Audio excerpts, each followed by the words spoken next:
25 personil ini kita periksa terkait dengan ketidakprofesionalan dalam penanganan TKP dan juga beberapa hal yang kita anggap bahwa itu membuat proses olah TKP dan juga hambatan-hambatan dalam hal penanganan TKP dan penyidikan yang tentunya kita ingin bahwa semuanya bisa berjalan dengan baik.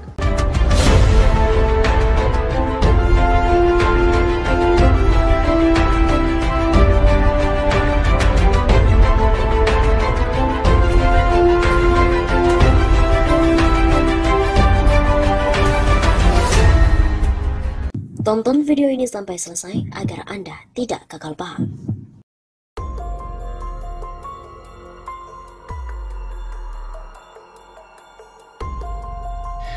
Kamarudin Simanjuntak minta bantuan ke TNI usut dana mafia yang mengalir ke rekening Ferdi Sambo. Pengacara Brigadir Joshua, Kamarudin Simanjuntak menduga 4 buah rekening kliennya dipakai Ferdi Sambo untuk transaksi bisnis gelapnya. Ia menyebutkan 4 rekening tersebut dikuasai Ferdi Sambo usai melakukan pembunuhan kepada Brigadir Joshua. 4 rekening diambil oleh tersangka, kemudian buku tabungannya setelah korban dibunuh. Begitu ucap Kamarudin Simanjuntak. Kamarudin juga mengatakan bahwa 4 rekening itu terdiri dari ATM BCA, BRI, Mandiri, dan BNI. Cara menguasai 4 rekening Brigadir J yaitu dengan cara mengambil buku rekeningnya, mengambil ATM-nya. Begitu bebernya. Tidak hanya itu, Ferdi Sambo CS juga diduga mengambil barang-barang lain milik Brigadir Joshua seperti laptop dan HP. Demikian laptop almarhum dikuasai tersangka dan kawan-kawannya serta juga 3 HP dengan 4 nomor.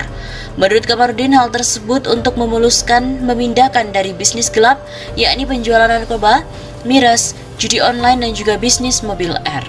Karena tujuannya untuk memindahkan uang itu. Karena itu ia meminta pada Presiden Jokowi membentuk tim independen yang terdiri dari TNI. Itu tidak lain untuk menelusuri bisnis gelap Ferdi Sambo.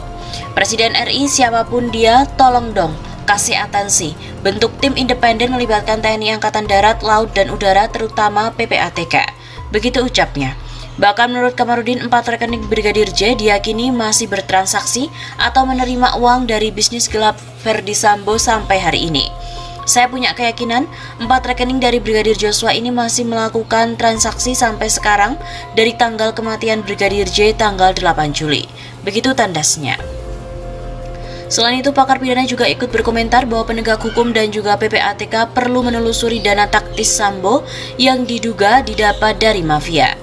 Aparat penegak hukum diharapkan menindaklanjuti temuan adanya dugaan aktivitas mafia yang melibatkan mantan Kadif Propam Polri Irjen Ferdi Sambo dan diketahui oleh Brigadir J alias Nofriansyah Huta Barat. Pakar hukum pidana dari Universitas Al-Azhar Indonesia, Suparji Ahmad, menyatakan temuan adanya dugaan-dugaan dana taktis yang diduga didapatkan Sambo dari para mafia dan diketahui Brigadir J itu harus dibuktikan aparat penegak hukum. Dalam hal ini, dengan melibatkan Pusat Pelaporan Analisis Transaksi Keuangan atau PPATK untuk menelusuri rekening yang diduga menampung dana dari aktivitas mafia.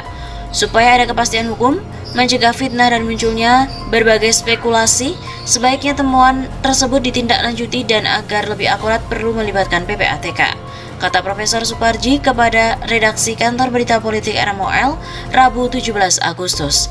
Selain itu, Suparji juga meminta pada pihak-pihak yang memiliki bukti-bukti terkait kasus penembakan Brigadir J agar kooperatif dengan aparat penegak hukum.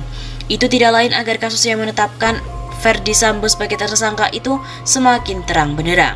Jika ada pihak yang punya bukti, sebaiknya mendukung untuk membuat terang benderang perkara ini secara prosedural, proporsional, dan sesuai kewenangannya. Pungkasnya, motif kasus pembunuhan Brigadir J yang didalangi oleh mantan Kadif Propam Polri Irjen Ferdi Sambo di rumah dinasnya di Kompleks Polri Duren 3 Jakarta Selatan belum juga terungkap. Pengacara Brigadir J, Kamarudin Simanjuntak, mengatakan dugaan motif kenapa Brigadir J dihabisi bukan karena persoalan pelecehan atau bahkan melukai harkat martabat keluarga yang diungkapkan Ferdi Sambo pada penyidik, melainkan adanya aktivitas mafia yang diketahui oleh Brigadir J. Ada motifnya dengan mafia ini ada kaitannya dengan dana-dana taktis itu. Hal itu sebabnya 4 nomor rekening Joshua ini sudah dikuasai oleh si tersangka. kata Kamarudin saat menjadi narasumber program Kabar Petang di TV One Senin 15 Agustus, yaitu dengan cara mengambil bukunya dan mengambil ATM-nya. Demikian juga laptop almarhum dikuasai tersangka, juga gawainya dengan 4 nomor, karena tujuannya untuk memindahkan uang dari mafia itu. Begitu pungkasnya.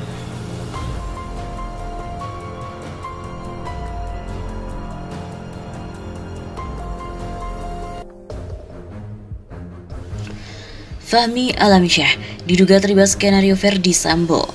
Pengamat hukum Refli Harun mengatakan, apakah tidak mikir? Kok bisa ya? Penasihat ahli Kapolri Fahmi Alamsyah mengaku dihubungi oleh Verdi Sambo 2 hari setelah kasus penembakan terhadap Brigadir J. Verdi Sambo menghubungi Fahmi Alamsyah lantaran ada media yang sudah melontarkan pertanyaan kepada Kabid Propam Jambi terkait dengan peristiwa penembakan yang menewaskan Brigadir J. Meskipun demikian, Fahmi Alamsyah mengaku percaya dengan pernyataan dari Verdi Sambo lantaran keduanya diketahui cukup dekat. Ahli hukum tata negara dan pengamat politik Refli Harun juga turut menanggapi hal tersebut. Kalau ada orang yang menceritakan walaupun itu teman dekat tentang sebuah peristiwa terbunuhnya seperti cerita inilah, apakah kita nggak mikir kok bisa ya? Kata Refli dikutip dari redaksi Pikiran Rakyat melalui kanal YouTube Refli Harun. Menurutnya, meskipun ada hubungan pertemanan, namun perlu memastikan bahwa informasi yang disampaikan adalah benar. Refli Harun mengatakan bahwa hal seperti itu akan berdampak bagi orang-orang yang berprofesi di bidang serupa. Seolah-olah yang namanya humas atau komunikasi publik itu kerjaannya adalah menutupi yang salah. Sebagaimana diketahui, humas memiliki peran dalam mengkomunikasikan segala bentuk informasi secara jelas dan benar kepada publik. Refli Harun juga menegaskan agar tidak asal percaya dengan sebuah informasi kriminal karena hal tersebut bisa jadi menjadikan kesempatan oleh yang bersangkutan untuk mempermainkan. Jadi kalau ada cerita tentang pembunuhan, kita jangan percaya. Sebaliknya, kita tidak percaya sampai kemudian terungkap kasus itu benar. Kalau kita sudah percaya duluan, wah gawat. Kita bisa dipermainkan orang sebagai seorang komunikator, kata Refli. Menurutnya, dalam kondisi normal, Verdi Sambo mungkin tidak akan berbohong sebagai seorang teman. Namun hal itu mungkin saja dilakukan saat dirinya sedang terdesak. Hal tersebut jelas membuat asumsi baru di tengah masyarakat yang menduga adanya keterlibatan antara Fahmi Alamsyah dengan skenario yang dirancang oleh Verdi Sambo. Di tengah penyelidikan kasus Brigadir J, Fahmi Alamsyah justru memutuskan untuk mundur dari jabatannya sebagai penasehat ahli Kapolri. Keputusannya itu membuat Kapolri Jenderal Listio Sigit Prabowo membentuk tim khusus untuk mendalami dugaan terlibatnya Fahmi Alamsyah dalam kasus Brigadir J. Adanya drama sarung tangan Verdi Sambo dalam skenario pembunuhan Joshua. Fakta baru juga terungkap dalam kasus pembunuhan Brigadir J. Irjen Verdi Sambo ternyata telah menyiapkan sarung tangan sebelum peristiwa berdarah itu. Sarung tangan tersebut dipakai Verdi Sambo untuk memegang tangan Joshua kemudian menembakkan senjata ke dinding. Dilansir melalui Detik News, berdasarkan informasi yang didapatkan, pada awalnya pemufakatan jahat untuk membunuh Joshua ini terjadi di rumah pribadi Verdi Sambo yang ada di Jalan Sangguling 3, Duren 3, Jakarta Selatan pada Jumat 8 Juli. Verdi Sambo yang awalnya berada di Mabes Polri datang lebih dulu bersama sejumlah ajudan. Kemudian datanglah rombongan dari Magelang yakni Putri Chandrawati, Barada Richard Eliezer, Brigadir Ricky Rizal, Brigadir Nofriansyah Huta Barat, Kuat Ma'ruf dan juga Susi. Verdi langsung menemui istrinya untuk mengkonfirmasi mengenai peristiwa yang disebut sebagai kejadian pelecehan. Diduga Verdi mendapatkan informasi awal dari Kuat pada malam sebelumnya. Verdi Sambo kemudian memanggil Ricky untuk datang ke lantai 3 rumah Saguling dan menyampaikan jika Putri mengalami pelecehan oleh Joshua. Sambo meminta kesediaan Ricky untuk membunuh Joshua namun menolak. Kemudian Verdi meminta Ricky memanggil Richard Eliezer dan langsung mengatakan bahwa Richard harus menembak Joshua begitu diperintahkan karena Joshua telah melecehkan Putri. Ricky diminta mengambil pistol HS yang biasa dibawa oleh Joshua. Pistol itu ada di salah satu mobil yang terparkir di garasi. Verdi meminta magasin pistol HS itu diisi penuh. Setelah magasin terisi, pistol itu dibawa oleh Verdi Sambo.